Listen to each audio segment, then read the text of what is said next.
We got one more guest for this Wednesday edition of Bang the Book Radio. That is Wes Reynolds, at Wes Reynolds, the number 1 on Twitter. Wes, how's it going today, man? Adam, good morning. How are you, sir? Doing very well. Appreciate your time here, buddy, as always. And let's start with Super Bowl 53. 2.5, pretty much the market-wide number out there in Vegas. 2.5, also the market-wide number in the offshore market. What do you think about what we've seen here so far for the big game? Yeah, and I mean, you saw yesterday, Chris Andrews, who's the sportsbook director out at the South Point here in Las Vegas, did a little trial balloon, and I commend him for it.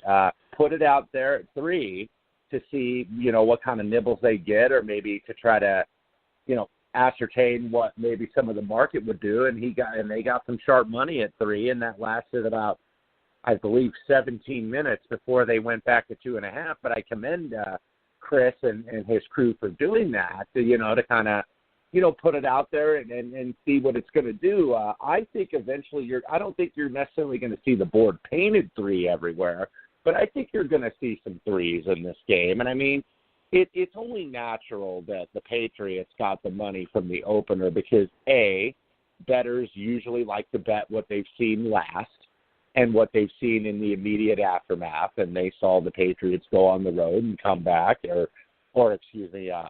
able to, they led most of the game, but able to get the ball and score in overtime. And I mean, I think, there's bettors that are going to bet the fact that maybe this is the last run for Brady and Belichick together in terms of, and the whole crew in terms of, being able to win another Super Bowl. You never know when it can be the end. You don't know when Tom Brady is going to, decide to hang up the cleats and say, you know what, I've accomplished enough.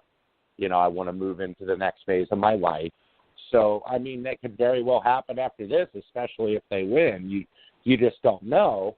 And I think the fact that you've got a team now that's that's going to be in 4 of the last 5 Super Bowls against a team that this is their first time. And, we kind of saw that several years ago with Denver, the first time with Peyton Manning in the Super Bowl, and it didn't go very well. And then the second time it went a lot better. So, I mean, there's the perception that, are the Rams, necessarily ready for the stage? The fact that you also have the Rams' key offensive player, Todd Gurley, he does not look 100%. That knee does not look 100% to me. I mean, you credit New Orleans. They are the number 1 rush defense in the league, but I think it was part New Orleans and part that maybe Gurley isn't 100%. Now, we'll have to see how much better he's going to be in a couple weeks, and that's what makes the props so difficult. I mean, people want the props out right away, and you'll get some of the, the team props, consecutive scores, no score in the first 6:30, the usual props that we get for the Super Bowl. But these bookmakers got to take their time a little bit with player props, especially with somebody like Gurley. You don't know how effective he's going to be. You know he's not 100%, but you don't want it. You don't want to make the numbers too low, but yet you don't want to make the numbers too high because I think that he's not totally 100%. So they really have to take their time and I think be careful on the props. And I mean, the thing about the prop market, I mean, Jay Cornegay over at the Westgate was on the air yesterday and talking and saying, 60% of their bets there are going to be props. And because there's going to be some people that are going to say, well, 2.5, 3, that's pretty much the right number. You can't really find an advantage before the game. I mean, the outcome could totally negate that, and I mean, it could be a blowout one way or the other, but I mean, the number looks pretty right. I mean, I don't think you're just going to see this number all of a sudden go through 3 to 3.5, or I don't think you're going to see just a total avalanche of Rams money be able to drive this down to 2 or 1.5. So, I mean, the number's kind of in the range where it's going to stay. I think you'll see some 3s, but, and I think when you do see 3, you will get some Rams buyback.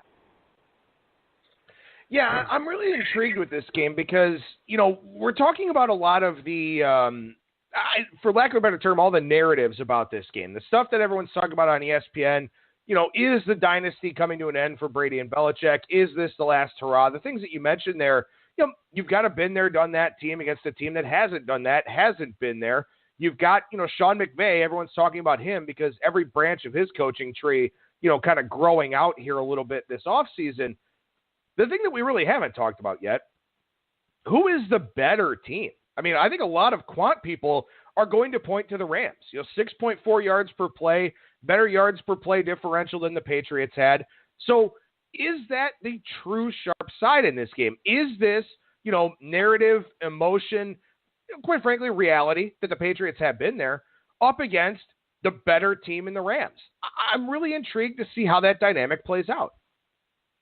Yeah, I agree. And, I mean, if you go back to the regular season, after the Rams obviously started out 8-0 and they lost that shootout in New Orleans in Week 9, they kind of peaked a little bit. They were still good, but maybe weren't as dominant. But if you look throughout the season, I think the perception, and I think, what was really true was that the Rams were probably the better team in the regular season. And we talked about this last week with the Patriots. This was a team that was 3-5 away from Foxborough. This was a team that lost in Detroit. This was a team that lost in Miami. This was a team that lost in Pittsburgh, and lost 5 road games. And I mean, and the Rams, I mean, were pretty good. I mean, they had those 2 games on Sunday Night Football they lost. They lost that 15-6 defensive struggle really for both teams. Both quarterbacks turned the ball over, but they lost that game in Chicago. And then, of course, Nick Foles' first start where they were 2-touchdown underdogs and they go and beat the Rams outright, the Coliseum. So, I mean, the perception was that they've been the better team all year, and now they're the underdog. So I'm interested to see with all the dynamics in terms of the recency bias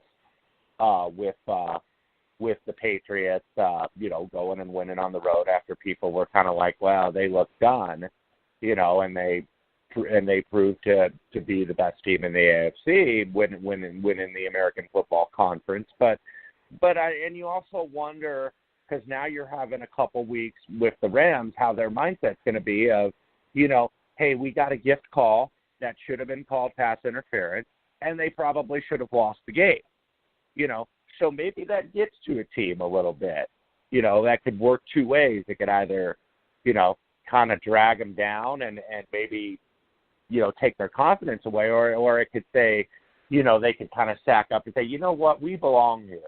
The call went our way, but all this talk about, people wanting to sue the league, wanting the game replayed, and this hubbub of, hey, that the Saints got robbed and the Saints got cheated. Maybe the Rams, get a little chip on their shoulder and say, you know what, we deserve to be here. And Super Bowl, obviously, you're going to be motivated. I mean, there's no motivational edge. But, I could totally see the Rams kind of responding to all this criticism they're going to get and all these questions they're going to get asked for 2 weeks, where they're just saying, we're tired of this shit, and we're going to go out and we're going to prove who we are. Now, something you mentioned that was really interesting to me, Jay Cornegay talking over at the Westgate about how 60% of their handle he expects to come on the prop market. So sort of, adds a number to what I was talking about earlier in terms of some of these books will have 800, 900, maybe even 1,000 prop betting options available. And again, offshore, because they've got some more flexibility to do things, they'll have even more than that. So, Wes, it's a lot. I mean, I know you're a high-volume guy. I know you're used to doing big college basketball cards, plus NBA, plus NHL, plus college football in the month of November.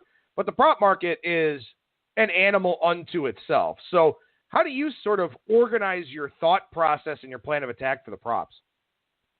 Yeah, and I mean, with the prop market, I don't necessarily go crazy with it. I mean, there's a couple that I'll usually play more often than not in terms of, that no score in the first 6:30, and some bettors, whether they're pro bettors or they're casual bettors, are always going to play certain props. That like public bettors are always going to play the safety or the defensive score, the special team score props. So I mean, I really treat it more as business as usual. I think people, I don't think you want to get too overloaded with it. I mean, now some people, to really concentrate on the prop markets, that means they got to ignore basketball and they got to ignore everything else. And I usually don't like to do that. So, I mean, it's where you get into the cross-sport props. I mean, everybody's going to have props up, but some are going to be more creative than others. Obviously a place like Westgate that's going to have higher volume, the higher volume, they're going to maybe be a little more creative with the props. They're going to have, what would the next golf tournament be? I think it would be in Phoenix at the Waste Management Phoenix Open. How many birdies versus how many Brooks Koepka birdies versus how many total first downs the team might have, or something like that. I don't know if that's what it's going to be, but those type of props, or with NBA points, rebounds, and assists versus something. So, I mean, but I think a lot of the books, because they want to, be conservative with their risk management, you're not going to see every book put those type of props up. They're going to put the basic, first player to score, consecutive scores, the over-unders in terms of touchdown passes and rushing yards and passing yards, your typical props. And I mean, when you look at the props, you're going to see variations in the market. Some are going to be higher, some are going to be lower. So, it's a place where it's a thing. If you're really going to get into this, you want to shop around, obviously. Shopping around, a very, very key factor here. You're talking about a half of a tackle or a half of a sack, or maybe you'll have 3 or 4 yards worth of difference on a prop. All that stuff matters. You definitely want to make sure you're getting the best numbers that you can out there. And we'll do some more talk on the props market next week with Wes, and as I mentioned, with all of our guests here on the show. But Wes, let's transition over to the golf side of things here, because the Farmers Insurance Open at Torrey Pines, great course, great field, return of Tiger Woods, a lot of storylines here for this weekend's golf event. Yeah, 15 of the top 30 are in this event at the Farmers Insurance, making it the best field really of the week. And even with Dubai drawing a solid field, having 13 of the top 50, but yeah, I think you have a lot to look at the Farmers Insurance. Clearly, John Rahm, a winner 2 years ago, Jason Day, a winner last year, a 2-time winner here in the field. Justin Rose, number 1 player in the world. Rory McIlroy playing. These aren't guys that have played this event really regularly. Tiger's return, Tony Finau's debut, everybody's kind of expecting. I mean, a lot of people are betting him for the Masters, expecting, hey, this is the year where he's finally really going to break through and win a bunch of tournaments and perhaps win a major. He was in contention in 3 of the 4 last year. He's now a top 10 player in the world, so he's there. Xander Schauffele is getting some love, already having won this year and playing at San Diego State. So, you got a lot of really good players. I mean, Fowler, Jordan Spieth, and they're not the favorites. They're kind of down the board a little bit. So, this is a really good event. There is a little bit of a draw bias with the guys that play the North Course in the first round. The North Course is the shorter course, about 500 yards shorter. So, could be a bias. They play the South Course really 3 or 4 days, so it kind of negates it. But, if you're playing that first round leader market especially, and I really haven't had time to do that as much, but there's a lot of guys that do and do very well in it. You probably want to get somebody that's going to start on the North Course. Yeah, that makes a lot of sense. And that's also going to skew, we talk with Brian Blessing usually about the in-tournament running odds. That'll skew that market a little bit after the first round, because some guys will go low on that North Course, and then when they play the South Course on Friday, they'll kind of come back to the pack a little bit. So very good betting angle to talk about there. What about this South Course at Torrey Pines? I mean, as we mentioned yesterday, 7,700 yards. It's a real animal of a course. Is this all about getting big hitters, or is there some more nuance to it? I think it's not just the big hitting. I mean, long driving, of course, is an advantage, but a lot more narrow fairways, some tough rough. Bunkers are really kind of the key defense of the course. So, I mean, you're looking for good greens in regulation, as you really look for every tournament. Scrambling and total driving, and the thing about the South is the greens are different. They are Poanua and bigger greens versus the bent grass greens on the North course. But a couple interesting stats, like for first round leader, it's good to back a guy on that North course, but the last 8 winners have actually played the South course on Thursday, and ironically enough. And then, this is a tournament that you look at, all but 3 of the last 20 winners have been major champions. I mean, you look at the guys that have won this event, Jason Day, John Rahm, guys that maybe aren't major champions yet, but will be, like John Rahm. Brandt Snedeker, Tiger has won at this event 7 times. Bubba Watson. A lot of really good players contend here, but you'll get some guys a little bit down the board as well. So this isn't a tournament, or it hasn't been in years past.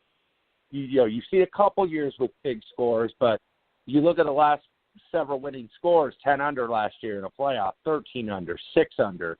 Now the wind really blew that year when Brandt Snedeker won his second time, and he got the good end of the draw and got to play kind of with the wind at his back, whereas the leaders had as he started on the opposite 9. And that was when I had Jimmy Walker, who was leading the tournament, and the wind just beat him and everybody else down. But going further, 9 under.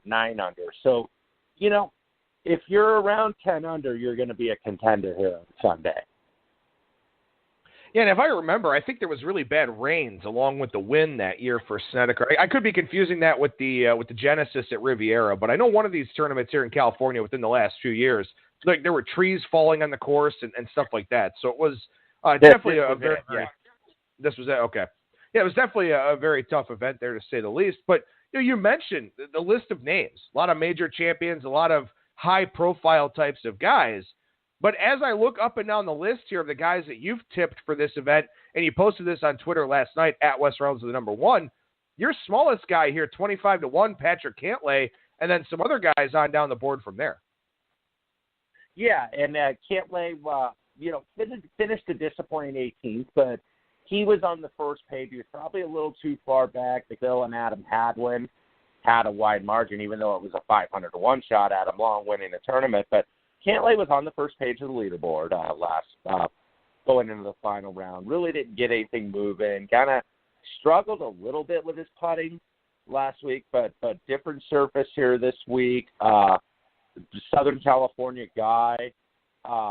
Before last week's 9th place finish, he had a 5th place finish and a 2nd place finish, kind of back in November and December. So he looks like he's a guy that I think certainly is ready to win and kind of break out a little bit.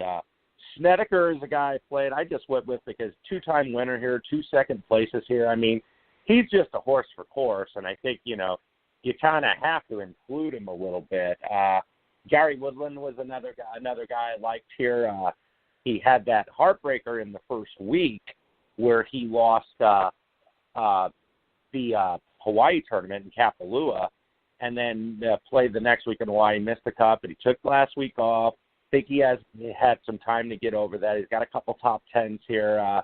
And then one I took at kind of a big number here, who did not have a very good year last year, is Matsuyama at 50-1, and some even got him even higher than that. He wasn't healthy last year. I think his back was bothering him, and he's only played one event, made the Cup, but never really contended at the Sony. But he looks a little more fit. He looks healthy, and these are tournaments. This is a time of year we usually see, in the past where Matsuyama has won. Like we're kind of getting around Phoenix where he's won, and I think that this is a big number in this field, and then another couple local angles. I did play J.J. Spawn 100-1. He's a San Diego guy. Played at San Diego State.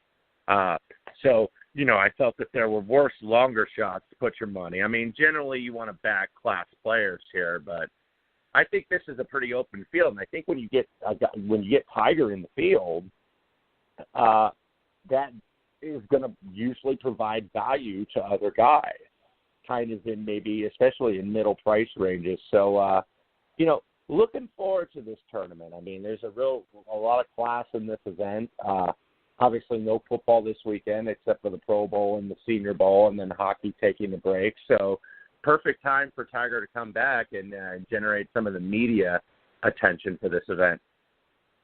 I like the Matsuyama play. I mean, I didn't play him this week. I do like the thought process there. And, this is one of those where, no offense to your play, but if Matsuyama misses the cut here or, plays poorly on Sunday, something like that, I don't mind because I would like to look to take him next week at the Phoenix Open, just because, as you mentioned, a guy that's won there, a guy that seems unflappable with that event. And we'll talk about that event next week, even in the midst of all the Super Bowl stuff, because that event is an absolute blast to watch. It's a bucket list thing for me. I would love to be able to go to that. But he's a guy that's kind of unflappable in those conditions. And, if he doesn't show well here, maybe it'll keep his price a little bit higher next week. Right, and I would probably be the same. I mean, maybe that's me being a glutton for punishment. But he would be a guy I'd look to play at Phoenix next week as well. All right, so I want to talk a little bit of college basketball here, and I want to talk about Purdue and Ohio State tonight. And, I did a local AM radio spot here on Friday, and, we talked about the Ohio State game against Maryland and how Ohio State had just been playing really, really poorly. Maryland was coming in playing pretty well. Ohio State was a 3.5-point favorite, and, it was one of those games where I didn't really understand. You can justify Ohio State being a favorite, but more than a one-possession favorite, I couldn't figure out. They wind up not playing well. They weren't all that competitive in the game, lost by double digits at home. Now they're at home tonight against Purdue, only taking 1 point in this game. What the hell am I missing about the Buckeyes, Wes? Yeah, I was a little leery, and I really went back and forth before I eventually played Purdue -1. I mean, I think sometimes there's a tendency, and I like to take people on losing streaks and, buy low and sell high like a regular market would be. But, I like the changes that Purdue has made because they looked like, a team that was pretty well lost at one point with 6-5. They went to Michigan State and didn't look good, but Michigan State's beating everybody. I mean, they're not making high numbers high enough for Michigan State. They just keep winning and covering more games. But I think, what Purdue has done with the kid Travion Williams, who's an undersized big guy, not undersized in the girth department, but, and maybe starting him a little bit more and allowing Matt Harms to come off the bench, and it's allowing them to give teams different looks. And, Purdue's going to go where Carson Edwards is going to take them. But, when he's going and they're getting some production on the inside, that opens up three-point shooting, not only for Edwards, but especially Ryan Klein, who's a pretty point shooter. And, I just like the way that Purdue has played. I think their offense has been more efficient of late. They really, put the clamps down on Romeo Langford in Indiana on Saturday. So, the tendency is, hey, we just beat IU. And everybody knows with the IU sucks chance during every single game, not just when they're playing IU, that Purdue people are kind of obsessed with IU. So, this is could be a letdown spot, but, I just don't see it. I just think Purdue is playing the better ball right now, and Ohio State's really still trying to figure it out. Well, the thing for me is, I talk about looking for context clues in the betting market all the time. You'll hear people say if it looks too good to be true, it probably is. So I feel like I psych myself out sometimes, and I did this on Friday looking at this game. Why the hell was Ohio State -3.5? Why didn't I just play Maryland? I sort of psyched myself out a little bit, and it's the same thing I'm looking at here tonight of, why is this such a short price? Is this just a reality of college basketball? Yeah, I think so. There's always, I talk about it with some of those fat and happy angles. As teams really, a lot of wins, especially when they're ranked, the lines get inflated. Obviously, as a Tennessee or a Virginia, even though a couple of these teams have recently lost to Virginia, Duke, Michigan State. You kind of saw it a little bit with Michigan last night. I mean, Wisconsin beat them Saturday, and then Michigan was still 12.5-13 to a Minnesota team that had recently got boat raced at Illinois just less than a week ago. And Minnesota played them tough and got beat at the buzzer, and were right in the game. Even when Michigan made a run and extended it got it to 13 in the second half, Minnesota was somehow able to hang in. And, it's a little bit of an opposite effect for Purdue. This is a team that's on a bit of a winning streak that's kind of just outside the top 25. And a lot of those times, those teams are fighting for respect. And those are teams that you want to back on winning streaks versus the ranked teams that you may want to fade in certain spots. And I think Purdue is kind of one of those teams here where, they go here and they beat Ohio State, they're probably going to be ranked next week. And, I mean, you would have to. They're going to have one of the top records in the Big Ten, which is one of the best conferences in the country. So, that's kind of how I went with Purdue. I mean, could Ohio State certainly win this game? Yeah. But, I think I'm going to go with the known here instead of the unknown and go ahead with Purdue. Wes Reynolds is working to follow on Twitter at Wes Reynolds and the number 1. Wes, appreciate the time as always, man. Thank you so much. We'll talk to you again next week. All right, Adam. Always a pleasure. Be well.